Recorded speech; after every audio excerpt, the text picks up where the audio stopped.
Assalamu alaikum, 6th class. How are you? Hope you will be fine and safe at your home. Today, our lecture number 2. Let's start our lesson. Next topic is relation with other contemporary civilizations. यानी दूसरी हम असर तहजीबों के साथ. हम असर यानी जो आपके इलाके के साथ तहजीबें लगती हों उनको हम असर तहजीबें कहते हैं. ठीक है, जो आपके इलाके के करीब वाक़ हों उन्हें हम असर तहजीबों का नाम देंगे. ठीक है, तो क्या बताया गया है इसमें? For most ancient civilizations of the world have been found in Asia. यानी वो बता रहे हैं कि एशिया में बहुत सारी तहजीबें मिली हैं जिसमें मिस्र, मेसोपोटामिया, सुमेरिया और इंडस वैली है, यानी वादी सिंध है.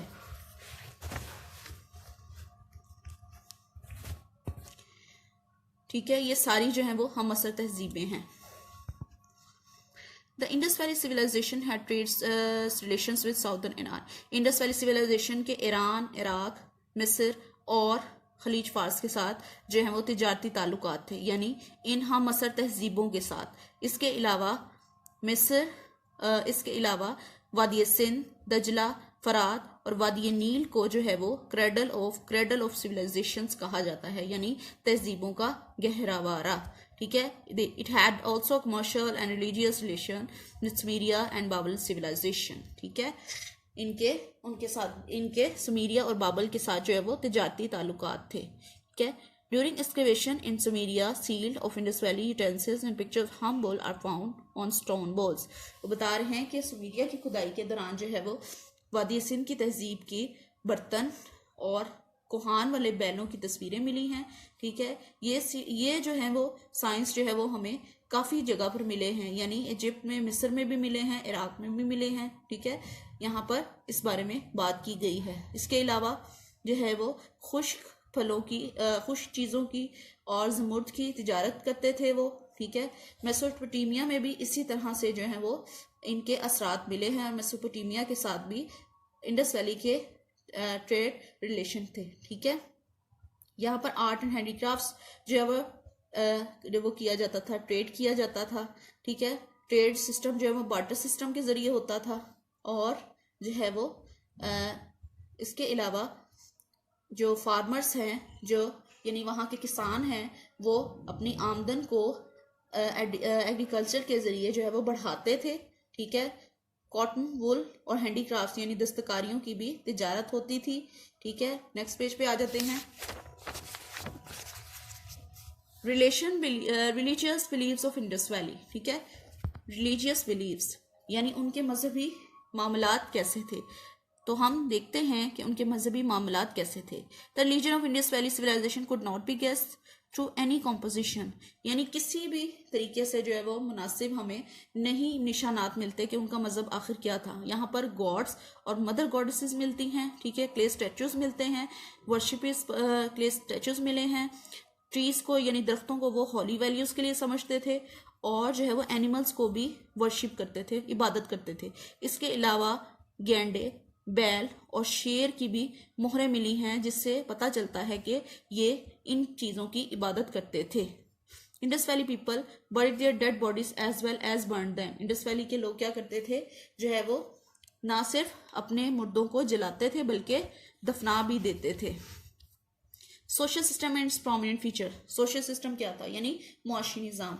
उसमें क्या था, यहाँ रेगुलर एडमिनिस्ट्रेशन थी. ठीक है, यानी बाकायदा निज़ाम था. ठीक है, और वज़न और नाप तोल का निज़ाम भी बहुत अच्छा था. स्वीपर्स जो है वो यानी जो सफाई करने वाले हैं वो गलियों की और इलाकों की सफाई जो है अच्छे तरीके से करते थे. सोसाइटी जो है डिफरेंट सेक्शंस में बटी हुई थी. जो अमीर और बासर लोग हैं वो बड़े बड़े घरों में रहते थे और जो गरीब हैं और फार्मर्स हैं वो छोटे घरों में रहते थे. और इसके अलावा जो है वो जो खाना बदोश लोग हैं वो जानवरों के हर्ड्स ऑफ कैटल जानवरों के रेवड़ चराते थे. कारीगर और जो ताजिर हैं यानी वो भी शहरों में रहते थे. यहाँ पर बहुत सारी बड़े बड़े महल, मंदिर और मज़ार तामीर किए जाते थे. ठीक है, इसके अलावा जॉब्स के बारे में बात हुई है. जॉब्स जो हैं वो मर्द औरतों यानी काम जो है वो मर्द औरतें दोनों मिलके करते थे. औरतें जो हैं वो कपड़े बुनती थी और गंदम पीसती थी और मर्द जो हैं वो इन्हीं की तिजारत करते थे। और इनके वाकयात से ये पता चलता है कि इन चीज़ों की ख़ास तौर पर बुने हुए कपड़े की तिजारत की जाती थी, मोतियों की तिजारत की जाती थी। ठीक है।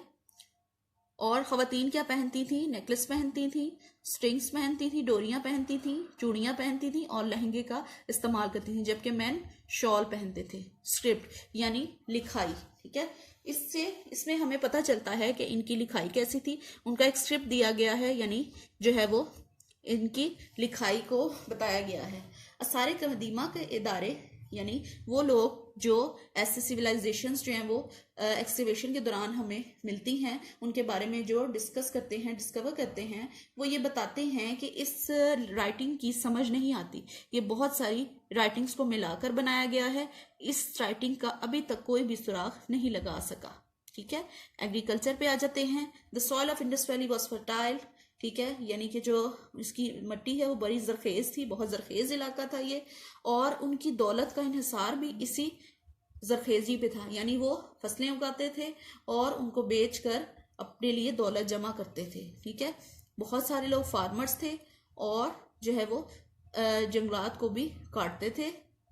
ठीक है। जो क्रॉप्स और डैमेज यानी बारिशों से फसलें खराब भी हो जाती थी। ठीक है।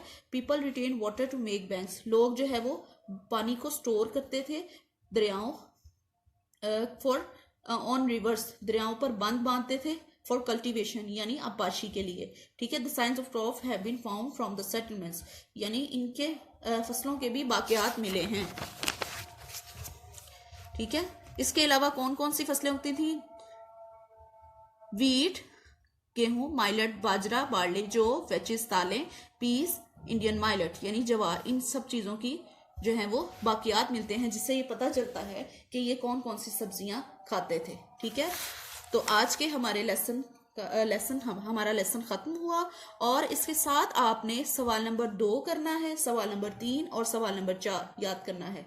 सवाल नंबर 3 और 4 आपका बुक में दिया हुआ है और सवाल नंबर 2 आपने अपनी बुक के सफ़ा नंबर 7 से इस डायग्राम को कॉपी करना है अपनी कॉपी पे। ठीक है। इस डायग्राम को बनाना है अपनी बुक से देख के। ठीक है। सवाल नंबर 2 और उसके अलावा सवाल नंबर 3 और 4 आपने याद करना है। ठीक है।